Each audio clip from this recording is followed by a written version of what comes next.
White pilot calls, cops on black teen, freezes when his mom shows up as airline owner. You need to leave, now. The sharp voice cut through the quiet hum of the pilot's lounge like a blade. 16-year-old Malik Carter froze mid-bite, his sandwich halfway to his mouth. Across from him stood Captain Douglas Rowe, a tall white man with silver hair, a crisp uniform, and a tone soaked in authority. Around them, a few pilots looked up from their coffee, eyebrows raised but said nothing. I'm just waiting for my guide, Malik stammered, his voice soft, unsure. He clutched the visitor badge hanging around his neck, holding it up like a shield. Ms. Lopez from HR said I could sit here. I'm part of the Horizon Airlines shadow program. Rowe didn't even glance at the badge. His eyes narrowed. Kid, this lounge is for flight crew, not tourists, not visitors. You've got 5 seconds to leave before I call security. Malik's throat tightened. He could feel every pair of eyes in the lounge on him now, even the ones pretending to look away. His hands trembled slightly as he set his sandwich down and stood. I really didn't mean to cause any trouble, sir. I was told— Security, Rowe barked into his radio without letting Malik finish. We've got an unauthorized individual in the pilot's lounge. Young black male, mid-teens. Could be a security threat. A beat passed. Malik blinked. Did he just call me a threat? Rowe stared him down like he expected Malik to run, like this was some kind of standoff. Malik didn't move. Couldn't move. He wasn't used to being the center of attention. He wasn't used to being feared. All he had wanted was to learn about planes.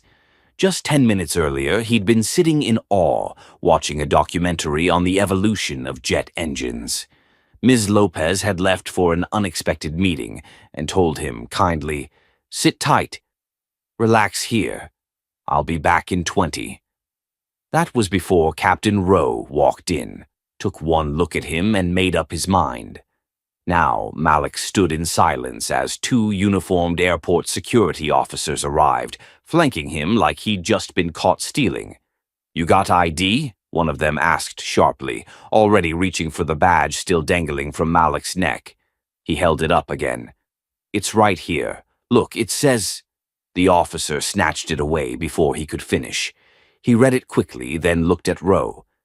This look legit to you, Captain? No, Rowe said immediately. It could be forged. You know how easy it is to fake these things now. Malik's mouth opened, but no words came out. He looked down at his sneakers, trying to steady his breathing. He hadn't done anything wrong. He hadn't snuck in. He hadn't yelled or resisted. But none of it mattered. He looked like the wrong kind of kid in the wrong kind of place. The officers began asking him rapid-fire questions. Who let you in? What were you doing in here? Do you have a parent on the property? Why didn't you wait in the general lobby? I was invited, Malik finally blurted out, louder than he meant to. I won a contest to be here. I wrote an essay. They picked me to shadow people and learn how everything works. Rowe shook his head like he didn't believe a word of it. Sure you did, he said dryly. And next you'll tell us your mom owns the place. The 2 officers chuckled under their breath, but Malik didn't, his lips pressed together tightly, because actually she did. 3 days earlier, Malik's mom, Vanessa Carter, had made him promise not to tell anyone who she was. I want you to go in as you, she said gently, brushing his hair back as he packed his overnight bag. No titles, no last names that turn heads, just you, Malik. Your curiosity, your intelligence. Let them see that. He had rolled his eyes like any normal teen would, but secretly he'd liked the idea. No spotlight, no expectations, just him and the machines he loved. He'd obsessed over planes since he was 10, could name every model in the Horizon Airlines fleet and tell you the engine specs of each. The opportunity to tour the operations floor, meet real pilots, and watch how flights were coordinated was the best thing that had happened to him all year. But right now, he wished his mom had come with him. He wished he could say her name out loud. But he didn't. Not yet. Because maybe, just maybe, he could still fix this without her. "Can I just call the HR rep who brought me in?" Malik asked the officers. "Her name is Angela Lopez. She'll explain everything." One of them sighed. "We'll check into that. In the meantime, you'll need to come with us. We'll figure it out at the security office."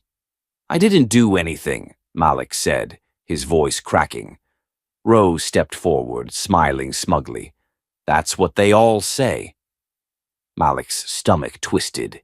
The air in the lounge felt too thick to breathe. He looked around one last time. No one stepped in. No one spoke up.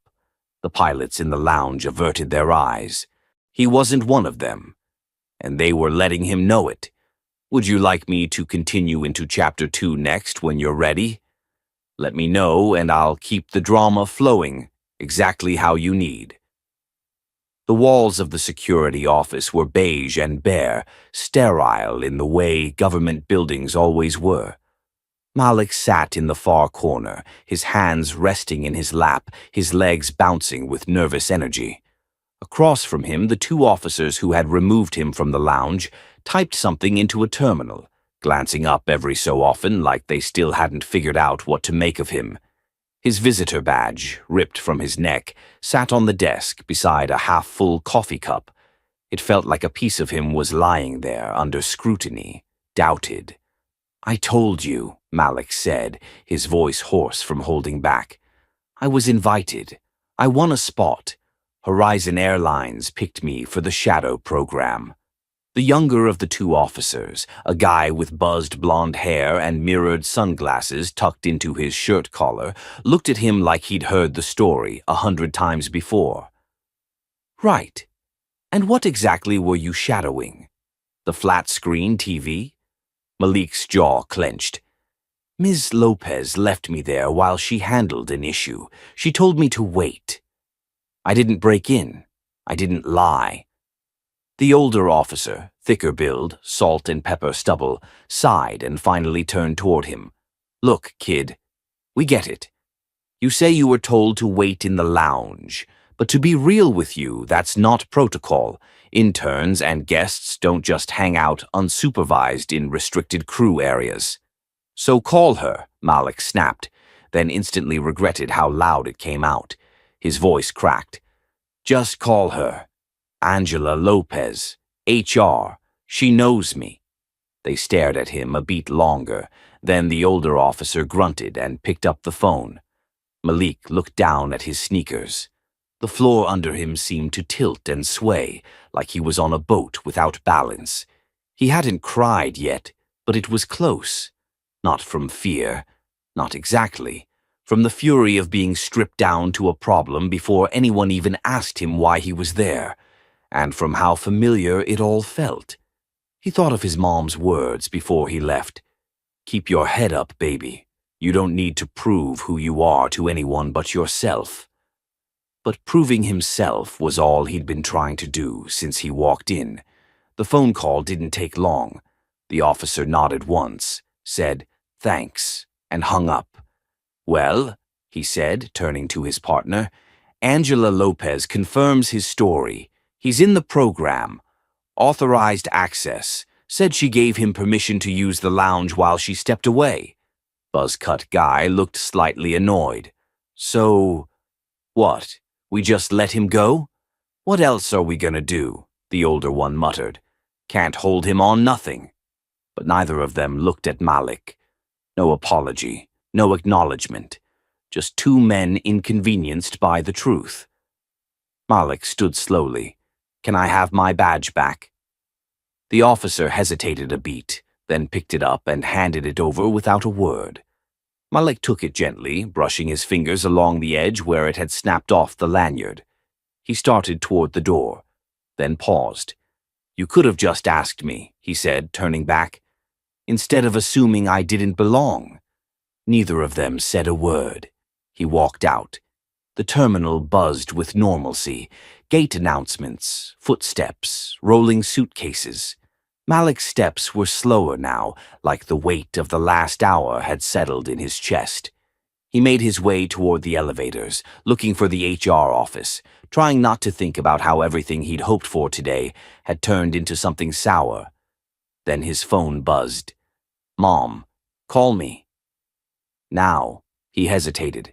He hadn't told her yet. He was planning to, after, when it felt more like a story than a scar. But she knew.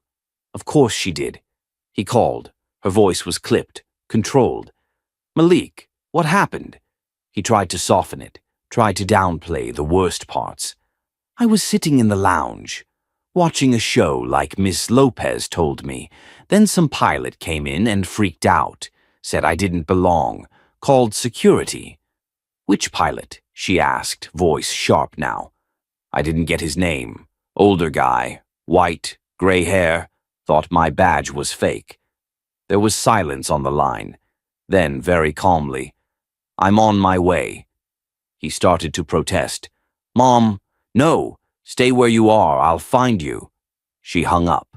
Malik stared at the phone, heart pounding again, but for a different reason this time. He knew what was coming. His mother wasn't just anyone. She was the owner and CEO of Horizon Airlines, and someone had just messed with her son. 20 minutes later, the shift in the air was impossible to miss. Malik stood in the hallway outside HR when the elevator doors opened.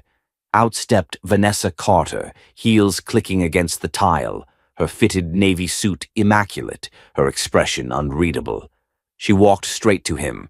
"Are you okay?" she asked softly, searching his face. Malik nodded, eyes burning. "Yeah." She nodded once, then turned toward the hallway. "Where's the lounge?" "Upstairs. Come with me." He followed, and as they walked, people started to notice. Employees whispered. Pilots stood a little straighter. Vanessa Carter moved with the kind of presence that demanded attention, and everyone in this airport knew who she was.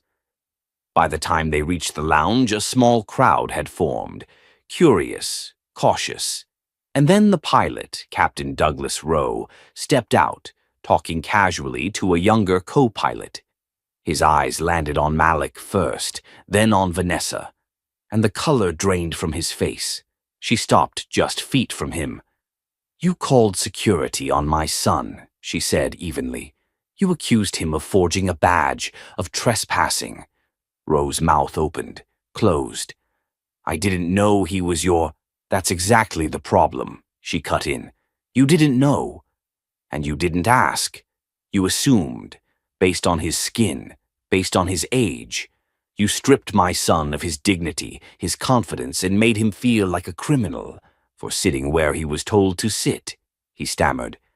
"I was just following protocol." "No, Captain Rowe. You were following bias." She turned to the crowd forming behind them. "I built this airline from nothing. I made it a place where people could dream. And today, one of my employees decided my son didn't belong. Not because of what he did, but because of what he looks like." Rowe's face was chalk white now. The silence was thunderous. Vanessa's voice dropped. "I'll be speaking to HR and the board about what accountability looks like." Then she turned back to Malik. "You ready to go?" He nodded. Together they walked away. But Malik knew this wasn't the end. This was the beginning, and the fallout had only just begun. The car ride home was quiet. Malik sat in the passenger seat, his shoulders stiff, his fingers gripping the seatbelt like it was the only thing keeping him grounded. His mother, Vanessa Carter, drove in silence, eyes fixed on the road but mind clearly elsewhere. The tension between them wasn't from anger, it was weight. A shared weight neither wanted but both knew how to carry. Malik finally broke the silence. "I didn't want you to find out like that." Vanessa didn't respond right away. She made a turn, then glanced over at him. "You think I'm upset with you?" He shrugged. "I didn't handle it right. I didn't push back. I just froze." "You shouldn't have had to push back," she said quietly. Malik looked down at his hands. Still, I should have done something. Vanessa exhaled slowly. You did. You stayed calm. You didn't lash out. You remembered who you are, even when someone else tried to tell you otherwise. There was a pause. Captain Rowe won't be flying any time soon. Malik looked at her, surprised. You already made that decision? I didn't need to sleep on it, she said, her voice firm. But HR's doing their full review, the footage, witness statements. I want this documented, publicly, not swept under a rug. Malik nodded, but his voice was still quiet. It's not just about him. I know, Vanessa said, her hands tightening on the wheel. It's about what he represents, and how many people like him are still out there making calls based on a glance. We're going to change that. They pulled into their driveway, a modest home in the suburbs. You'd never know the woman inside owned one of the largest airline companies in the country. But Vanessa had never been one for flashy things. She built her empire quietly, methodically, one decision at a time. Inside, Malik went straight to his room. He didn't even drop his backpack. He just sat on the edge of his bed, staring at the model planes on his shelf. His collection. From a little plastic Cessna to a perfectly scaled Boeing 787. He'd spent years dreaming of being up there, not just flying, but commanding. And today, someone had tried to take that away. There was a knock on his door. Vanessa stepped in, holding 2 mugs of hot cocoa, his favorite comfort drink since he was a kid. He smiled just a little. Isn't this supposed to be the other way around, me bringing you something after a long day? She handed him the mug. We take turns. They sat in silence for a few moments, sipping. Then Malik asked, What if you weren't you? Vanessa blinked. What do you mean? What if you weren't the CEO? What if you were just some mom? Would anyone have believed me? Would anyone have helped? Vanessa didn't answer right away. No, she said finally. They probably wouldn't have. Malik looked down at his mug. That's what scares me. Vanessa reached over, touching his hand. Then we fight for those who don't have someone to step in for them. You and me. Malik looked at her, something sharpening in his eyes. How? I'm working on that, she said with a faint smile. But it starts with us not letting this disappear. The next morning, Vanessa stood in front of a small team of Horizon Airlines executives. Not a formal board meeting, yet, but a war room. She had her chief legal officer, HR head, the new diversity program director, and her longtime assistant, Dana. She paced slowly as she spoke. I want every detail. Security footage, staff reports, lounge access logs. I want to know exactly how protocol failed yesterday, and why. Dana tapped on her tablet. We've already reviewed most of the footage. Malik never left the designated waiting area. Rowe initiated the confrontation within 2 minutes of entering. 2 minutes, Vanessa said flatly. Did he check credentials? Call HR? Confirm anything? The HR director shook her head. He said the badge looked fake. That was his justification. Was it scanned? No. Vanessa looked around the room. Then we have a bigger problem than just Captain Rowe. There was a pause. The diversity director, a tall woman named Alicia Grant, finally spoke up. I know what you're thinking, that this was a one-off, but it's not. I've been here 6 months, and I've already had 3 junior staffers come to me about similar treatment from senior crew. Why haven't I heard this? Vanessa asked sharply. They didn't file official complaints. Too scared. Said they didn't want to risk their jobs. That hit hard. Vanessa sat down slowly. We built this company to represent something different, she said, to prove that excellence doesn't have a color, that the sky belongs to everyone. Alicia nodded. Then we need more than damage control. We need reform. Real policy changes, anti-bias training that's mandatory, a mentorship initiative, transparent accountability. Start drafting it, Vanessa said. All of it. And schedule a town hall. I want to speak directly to our employees. Dana looked up. You're going public with this? Vanessa's eyes hardened. Yes, and I'm using my voice the same way my son used his badge, with the expectation that it will be respected. Meanwhile, at school, Malik sat quietly in the back of his AP chemistry class. He was used to blending in, but today whispers followed him like shadows. Is it true? I heard his mom owns Horizon Airlines. Dude, did the pilot really call the cops on you? He ignored most of it, but at lunch a few kids from his STEM club sat at his table, without asking. One of them, a girl named Zoe, leaned in. You good? Malik hesitated, then nodded. Better than I was yesterday. She gave him a nod of approval. You know, what happened sucked, but you being here, still showing up, kinda inspires the rest of us. He blinked. Me? Zoe smiled. Yeah, you. Malik didn't know what to say, but for the first time since the incident, he didn't feel like he was walking alone. Later that evening, he found himself in the kitchen while Vanessa was on a Zoom call with a journalist. She had one AirPod in, pacing as she spoke. Yes, I'll confirm that it was my son, but this isn't about him being the son of someone powerful. This is about what it means to be a young black boy in a place where people assume you don't belong. We are going to address that, not just with apologies, but with systemic change. Malik leaned against the doorway, watching her. And for the first time, he didn't just see his mother. He saw a woman who fought battles no one else could see, who held power not to protect herself, but to open doors for others. And he knew then that this wasn't just his story. It was their fight, and it had only just begun. The following Monday, the Horizon Airlines headquarters buzzed with an energy that wasn't part of the usual Monday morning rush. Employees whispered in hallways, phones rang nonstop, and inboxes lit up with the subject line, Town Hall, Mandatory Attendance. In the CEO's corner office, Vanessa Carter stood in front of a wide glass window, arms crossed, her expression unreadable as she watched planes taxi along the runways in the distance. Her phone pinged. Dana, assistant. Town Hall is set. Everyone's confirmed. Senior staff, pilots, ground crew, corporate. Live stream links ready too. 11 o'clock sharp.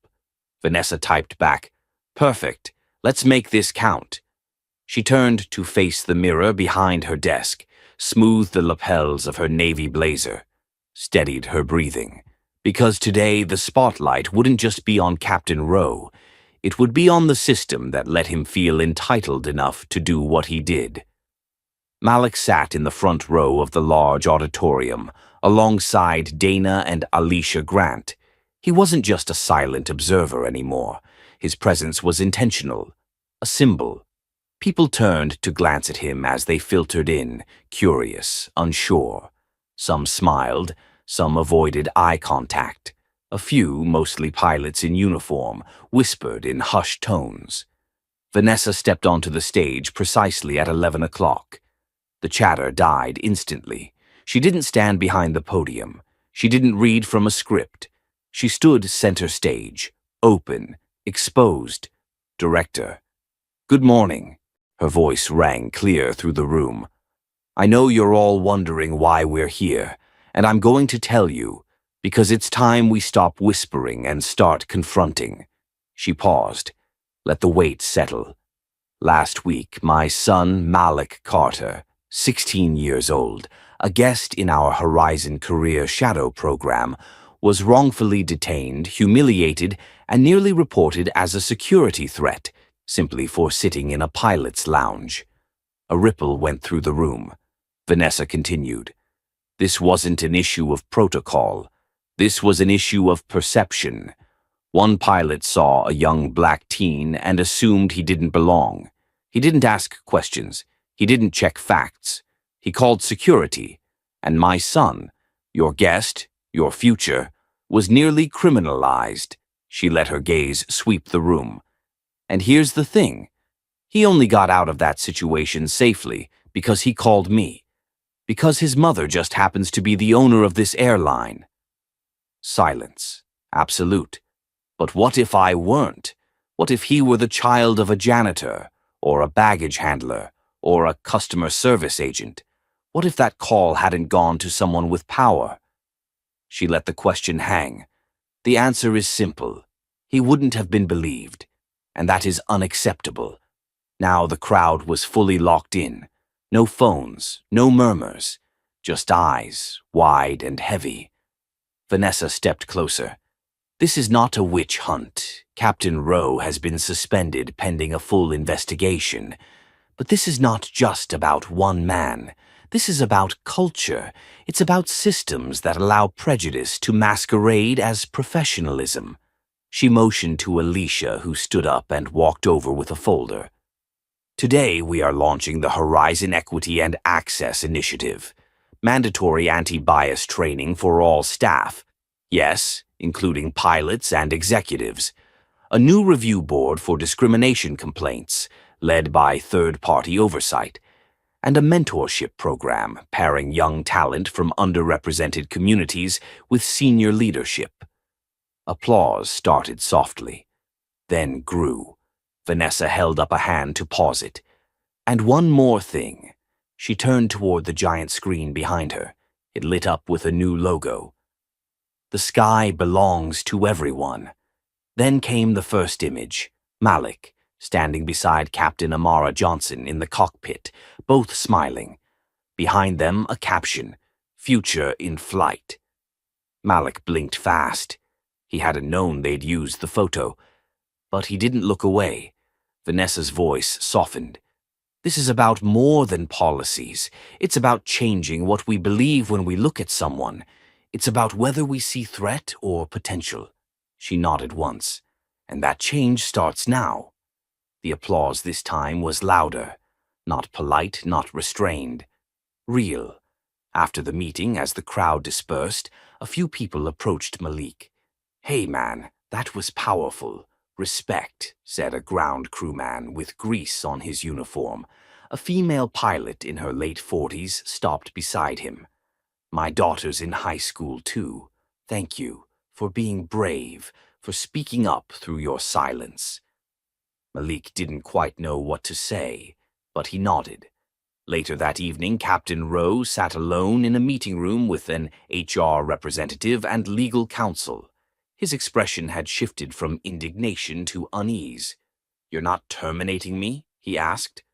No, said the HR rep. Yet. You'll go through the review process like anyone else. But this is insane, Rowe insisted. I was following safety protocol.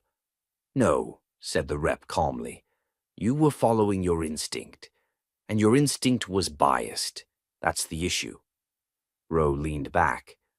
So now I'm racist? That's not for me to say, the rep replied. But I suggest you reflect. Because whether you meant to or not, you made a 16-year-old boy feel like a criminal. And your career depends on whether you learn from that. Rowe didn't respond.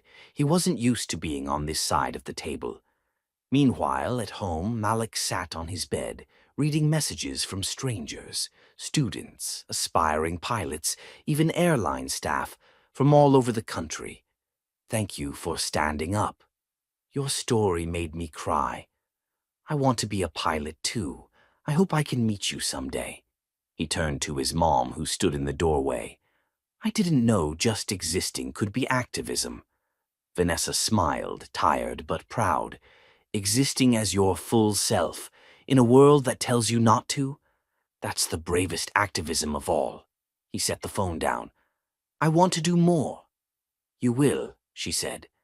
Then she added, but tonight, we rest. You've earned it. Malik nodded, exhaled deeply. But somewhere inside, he knew. This wasn't the end. It was only the beginning. The air inside the house was unusually still as Malik stood in front of the bathroom mirror, brushing his hair. The morning sun filtered through the window behind him, casting long golden rays across the tiled floor. He took one last look at his reflection, adjusted the collar of his Horizon Airlines Youth Ambassador jacket, and nodded to himself. Today was his first official mentorship session. Vanessa peeked into the bathroom doorway. "You ready, Mr. Future Pilot?" Malik grinned. "Born ready." Vanessa smiled, but behind her confident expression, her mind was racing. The media storm surrounding the incident with Captain Rowe hadn't died down. It had only morphed. While most of the public had rallied in support of Malik, especially after the footage leaked online, a smaller, more vocal group questioned the suspension. Another overreaction, just a misunderstanding. Can't even do your job without being called racist anymore. Kid was where he shouldn't have been. Period. Vanessa had received anonymous emails, so had her executive team, and this morning she'd gotten a text from the head of security. "Thought you should see this." A pilot anonymously filed a grievance about the new protocols, complaints of reverse discrimination. Says the culture is becoming hostile to white employees. Vanessa had stared at the message for a full minute before locking her screen. The resistance was starting to take form. At the Horizon Training Center, Malik stepped off the elevator onto the 6th floor and found himself in a space that looked nothing like the corporate boardrooms he'd imagined. The mentorship hub was warm, filled with natural light, plants, and framed photos of current employees who had once been part of the program. A banner overhead read, "Soaring Together, the Next Generation of Flight." Captain Amara Johnson was already there, seated in a lounge chair with a tablet in her lap. She stood the moment she saw Malik. "There he is," she said, grinning. "You ready to fly, figuratively, for now?" Malik returned the smile. More than ready. They spent the morning in the flight simulator, where Amara walked Malik through an Airbus A320 takeoff protocol. She was patient, but didn't go easy on him. "What's your fuel burn rate at flight level 350? Around 5,000 pounds per hour, Malik guessed. "Close, but we're on the A320, not the Dreamliner. It's closer to 5,500. They laughed. The rhythm between them was natural, mentor and mentee, but with mutual respect. "You're sharp," Amara said, "but sharp isn't enough. You need to know how to navigate egos, doubt, and outdated systems. This job isn't just about flight controls. It's about staying level when others want to throw you off course." Malik nodded. "I've been learning that lately." Amara's smile faded into something more serious. "I heard what some of the pilots have been saying," she said, "and I want you to understand something." She paused. "They're not mad at you.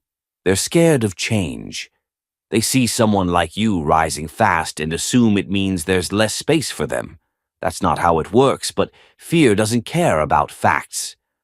Malik leaned back in his chair, the words landing heavier than expected. "I just don't want to be a symbol," he muttered. "I want to be a pilot." Amara studied him. "Then be both. Symbols fade, but pilots, we leave contrails."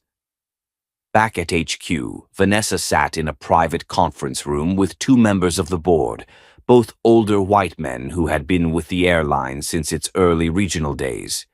"We've been getting pressure," said Roger Ames, the CFO. "From partners, legacy captains, even some unions." Vanessa folded her arms. "Let me guess. They don't like the new equity protocols. They're saying you're moving too fast, that it feels aggressive." Vanessa's expression hardened. "They watched a child get humiliated and criminalized. The only reason we even had to intervene was because he called the right person. That's not aggressive. That's reactive." David Mercer, the other board member, sighed. "We're with you, Vanessa, but we're advising you to tread carefully. If too many pilots feel alienated, they'll start talking to competitors." So let them, Vanessa shot back.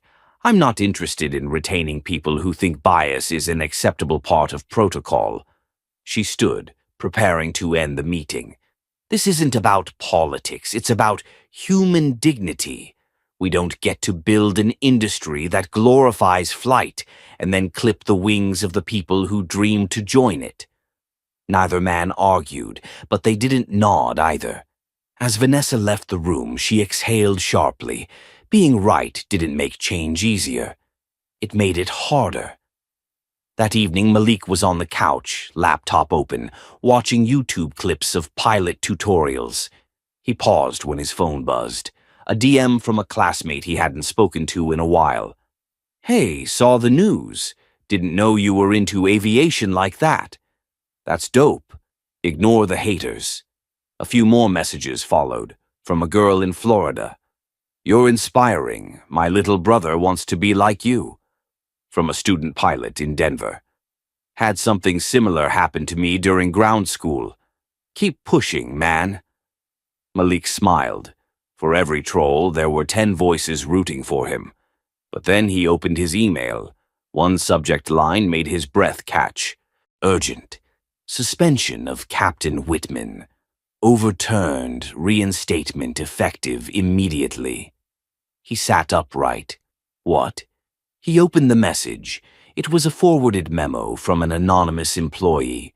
Due to lack of formal evidence and strong pushback from Pilot Union Council, Captain Whitman's full suspension is rescinded. She is expected to return to active duty next week.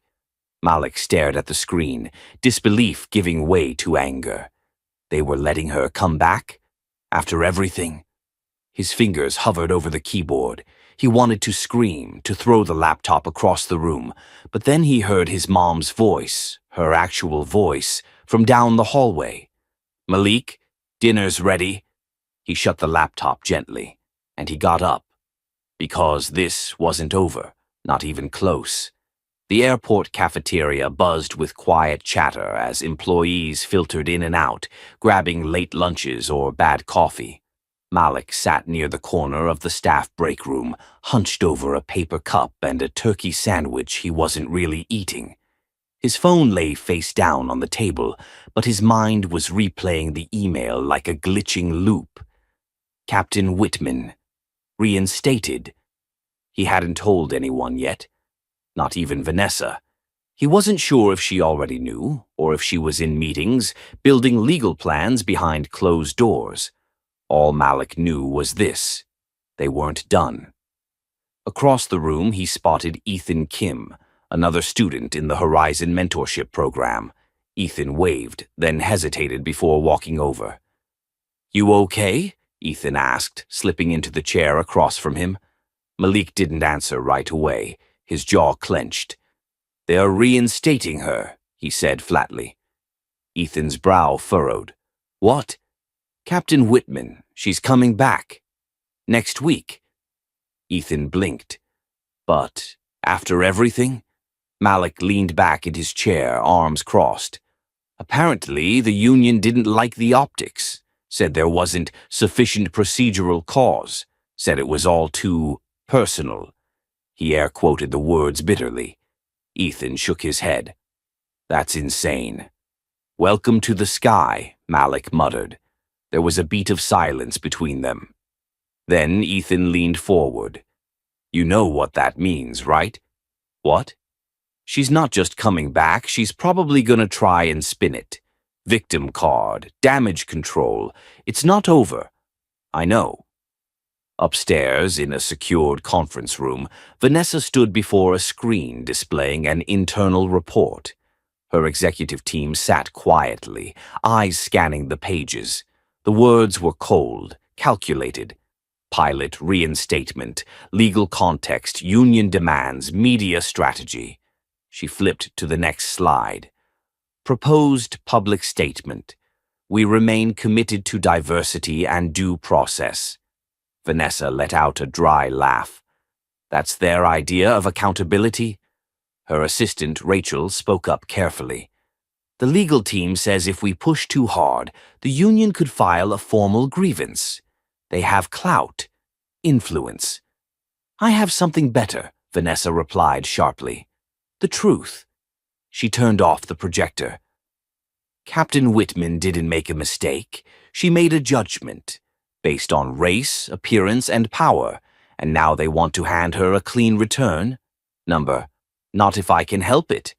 Another executive, Jordan, chimed in. Vanessa, the board is nervous. They're whispering about optics fatigue. They think you've made your point. Vanessa walked to the window, staring out at the planes moving slowly across the tarmac.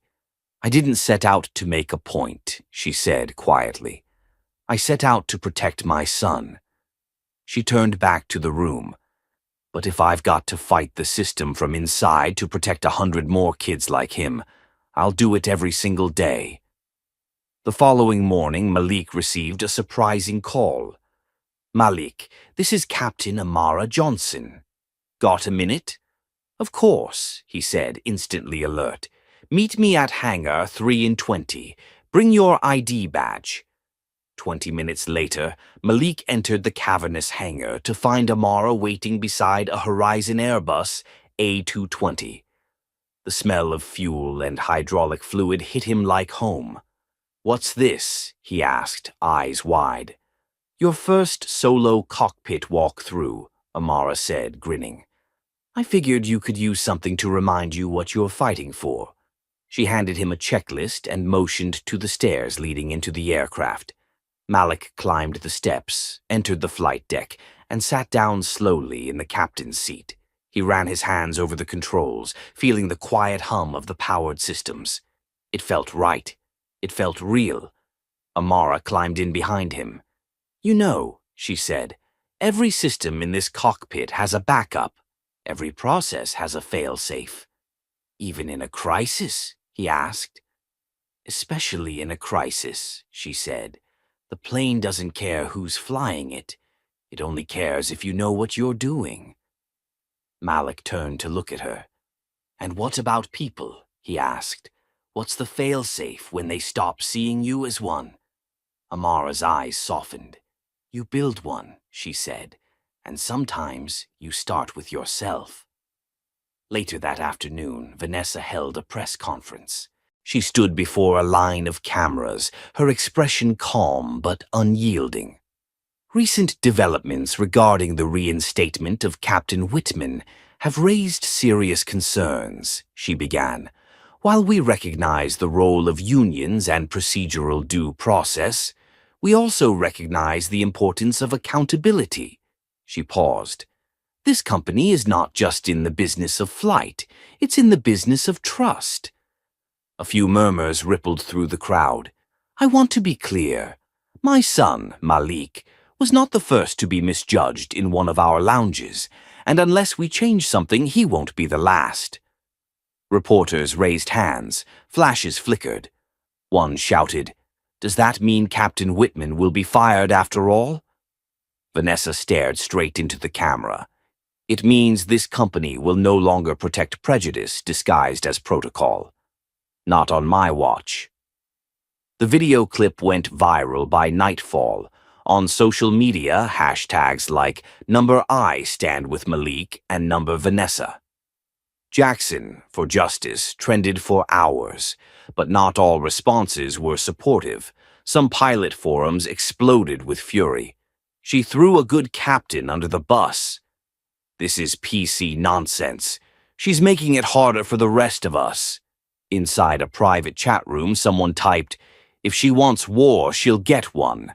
Let's make sure her kid knows he doesn't run the skies yet. The next morning, Malik walked through Terminal B, heading toward the mentorship offices, when he noticed something strange. People were staring again. Not in awe, in discomfort. He turned a corner and stopped. Someone had graffitied over the mentorship banner. Token Program was sprayed in red across the words Horizon Futures. His chest tightened. Amara rushed over moments later, already on her phone, calling facilities to report it. Malik looked at her. Still think the cockpit doesn't care who's flying it? Amara met his eyes. No, she said quietly. But we do. This time, when Malik got home, he didn't go straight to his room. He found his mom at the kitchen table, surrounded by papers, statements, media scripts. He set his backpack down. "We can't let her come back." Vanessa looked up. "I know." "No," he said again, firmer this time. "We can't just release statements or wait for PR to smooth it over." She leaned back, studying him. "What do you suggest?" Malik hesitated, then took a breath. "We make it undeniable. We show everyone. The footage, the badge, the protocol. We expose the whole pattern." Vanessa nodded slowly. "You're thinking like a leader." "I'm thinking like someone who's tired," he said. "But not done." Vanessa reached across the table and squeezed his hand. "Then let's finish this." The buzz in Horizon Airlines headquarters was unlike anything the company had experienced in years. Whispers echoed through corridors, conference rooms booked under vague titles, staffers huddled in corners glancing nervously at passing executives. But at the center of the quiet storm stood Malik Jackson, no longer just a teenage aviation hopeful, but the unintentional face of a reckoning. Malik didn't want to be a symbol. He wanted to fly. But now he had to fight, and the people he was up against were no longer just one arrogant pilot. They were the very system that had protected her, and now they were circling the wagons. The press conference had shaken the building. Vanessa's statement was bold, raw, and, most importantly, public. It had forced the board into uncomfortable conversations, but it also triggered fierce backlash, especially from the pilots' union and senior management, who feared that emotion-driven decisions would set a dangerous precedent. Captain Whitman's supporters were already mobilizing, and behind the scenes, retaliation had begun. It started small. An anonymous complaint filed against Malik, claiming he'd accessed a restricted personnel system, a laughable accusation that was easily disproven. But it had still triggered a routine review of his mentorship status. Then someone leaked a cropped version of the security footage to an aviation gossip blog. The version removed all audio and spliced out key moments, making it look like Malik had been loitering aimlessly in the lounge without permission. The comments section exploded with vitriol. "Looks shady to me. Just another kid thinking rules don't apply. Bet he used Mommy's name to get out of trouble." Malik saw it all, and for the first time since that terrible day in the lounge, he felt the same wave of humiliation flood through him. Except now it wasn't just strangers in a room, it was strangers on the internet. People who didn't know him. People who didn't care to. "You okay?" Amara asked as she walked into the empty mentorship office where Malik sat staring at the article. He didn't answer. "I saw the footage," she continued. "I also saw the real version. You were calm, clear. You followed every rule." "It doesn't matter," Malik said. "They already believe what they want." "Not everyone," she replied. He looked up. "They're trying to make me look like the problem." "And what are you going to do about it?" she asked gently. Malik swallowed. "I want to go public," he said after a pause. "The full footage, the emails, the report from HR, all of it. I want people to see what really happened and how far they went to bury it." Amara nodded slowly. "That's a bold move." "It's not just about me anymore," Malik said. "If I stay quiet, I'm saying they're right, that I don't belong, that I only got this far because of who my mom is." He stood. "I need to prove that I belong, because I earned it." That night, Vanessa called an emergency meeting at their home. Sitting around their dining room table were a mix of trusted executives, PR advisors, and a legal representative. Malik stood at the head of the table, laptop open, his tone clear and firm. "I've compiled everything," he said. "Unedited footage, my entry logs, the messages between Miss Reynolds and HR, even the mentorship policy stating lounge access was permitted." He looked each of them in the eye. I want to do a video. Me. My words. No PR script. No edits. Just the truth. One of the PR leads shook his head. It's risky. If the union comes after you, let them, Vanessa cut in. Everyone turned to her. My son's not afraid of speaking the truth. Why should we be? 2 days later, the video went live. It opened with Malik sitting alone in a quiet, sunlit conference room. No background music, no graphics. Just him, looking into the camera. My name is Malik Jackson. I'm 16 years old. I want to be a pilot. He told the story, clearly, calmly, from his point of view. He showed his badge. He explained what happened in the lounge. He detailed the accusations and the humiliation. Then came the footage. The unedited tape played side by side with the edited one. It was impossible to ignore the manipulation. The truth hit harder than any statement Horizon had released. By the time the video ended, Malik's final words echoed like thunder. I didn't deserve what happened to me, but I'm not the only one. And unless we fix the way we see people, especially young black people in spaces they've earned the right to be, we'll keep failing. I'm not asking for special treatment. I'm demanding fair treatment. For me, for every kid like me. Within hours, the internet exploded. Give this kid wings. Malik Jackson is who we want flying our planes. Every young person should watch this. Shame on Horizon for protecting her. The hashtags trended globally. Even celebrities and prominent pilots reposted the video with messages of support. Inside Horizon's boardroom, the mood had shifted from damage control to outright panic. The union scrambled to respond. Captain Whitman, who had been quietly preparing to return to work, was now facing a PR nightmare. A leaked internal message showed she had referred to the situation as a PR stunt orchestrated by the CEO's brat. The backlash was swift and unforgiving. By the end of the week, 3 more pilots had come forward to file similar complaints about her conduct, cases that had been dismissed or buried before. This time, people were listening.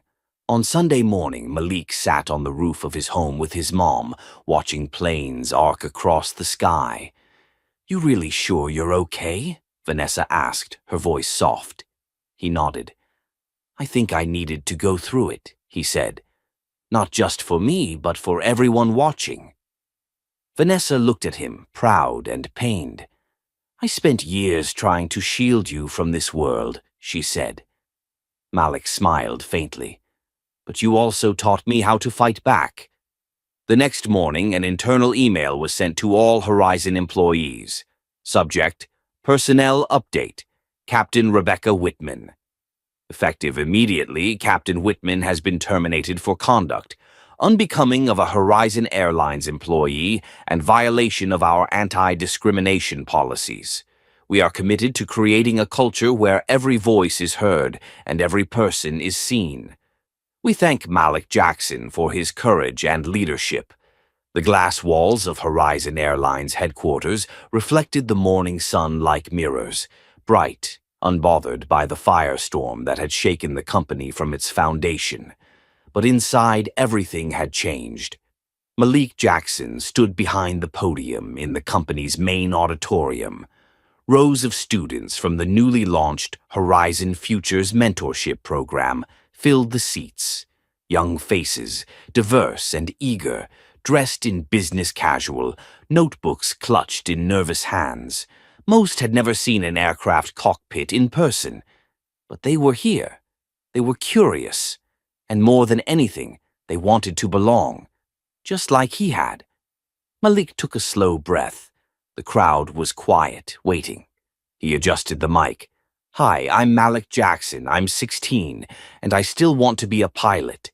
Laughter rippled lightly across the crowd. It was the kind of line that broke the tension. But behind the humor, there was purpose. Some of you might have seen my video. Some of you might have heard what happened to me here a few weeks ago. I'm not here to retell that story today. I'm here to talk about what came after. He looked out at the crowd, students of every shade, some squirming in their seats, others already nodding. What came after, he continued, was this. He swept his hand across the room. This wasn't here before. There was no mentorship program, no company-funded initiative to bring in students like us, no promise that someone would look out for you when things went sideways. But now, there is. A few students clapped, others leaned forward, listening closer. And it didn't happen because I got lucky. It happened because I told the truth. Because I didn't let someone else's assumptions define my worth. He paused. You'll face things in this world that'll try to shrink you. Try to tell you that you don't belong in certain rooms, or that success is only for certain people. I'm here to tell you that's a lie. More applause now, steady and swelling. He smiled, not cocky but calm, centered. And just in case anyone forgets, he added, my mom owns the airline. The room burst into laughter and cheers. Across the hallway, Vanessa Jackson watched from the side doors with Captain Amara Johnson. Her arms were crossed, but her eyes shimmered with something between pride and resolve. He's got it, Amara said. Vanessa nodded. Yeah, he does. The following week, Captain Whitman filed a grievance against the company, claiming wrongful termination, defamation, and discrimination against her. Her attorney tried to frame her as the real victim, arguing that the company had overcorrected under pressure. The case barely made it past the first hearing. Security footage, documentation, internal complaints, and public opinion all pointed one way. The judge dismissed the case with prejudice. But Vanessa had already anticipated something like this. She wasn't interested in just punishing one person. She wanted change that lasted. By the end of the quarter, Horizon Airlines had rolled out the SEE initiative, Systemic Equity and Empowerment. It included mandatory bias and leadership training for all senior staff and pilots, independent oversight for discrimination complaints, a publicly tracked hiring equity report, and most importantly, a board-funded endowment for underrepresented youth pursuing aviation careers. It wasn't a fix-all, but it was a start, and it didn't go unnoticed. CNN ran a feature. From targeted teen to industry changemaker, how one boy and his CEO mother transformed Horizon Airlines. The story was picked up by The Atlantic, Forbes, and Jetstream Weekly. And soon, other airlines quietly began reaching out to Vanessa's office for consultation on inclusive reform. One evening, back at home, Malik and Vanessa sat on their porch watching the sky turn from gold to blue. A plane roared overhead. Boeing 737 MAX 8, Malik said without even glancing up. Vanessa chuckled. One day you're gonna be flying that thing. Yeah, Malik said, leaning back. But maybe. After college, I want to get my instructor's license. Teach too. Help other kids get in early. Vanessa turned to him. You sure? He nodded. I don't just want to fly. I want to open the hangar doors for people who think they'll never get inside. She smiled at him, a smile only a mother can give. That's bigger than a dream, Malik. That's legacy. 6 months later, in a hangar filled with folding chairs and camera crews, Horizon Airlines held the first Horizon Futures graduation ceremony. Malik gave the closing speech. Afterward, as attendees filtered out, a girl around 14 lingered near him. She had dark skin, tight braids, and a small notebook in her hands. Hi, she said shyly. I'm Jada. I just wanted to say thanks. Malik smiled. For what? She shrugged. For making me believe I can do this. My brother always said people like us don't get to fly planes, but now I think maybe he was wrong. He leaned down, signed her notebook, and said, he was definitely wrong. Epilogue. The photo hung in the main hallway of Horizon Airlines HQ. Malik, in a crisp training uniform, standing beside Captain Johnson and his mother, both beaming.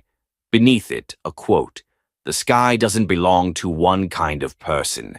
It belongs to all of us." Malik Jackson. If you believe in justice, equity, and stories that matter, subscribe, like, and share. Because the more voices we lift, the harder it becomes for anyone to silence them.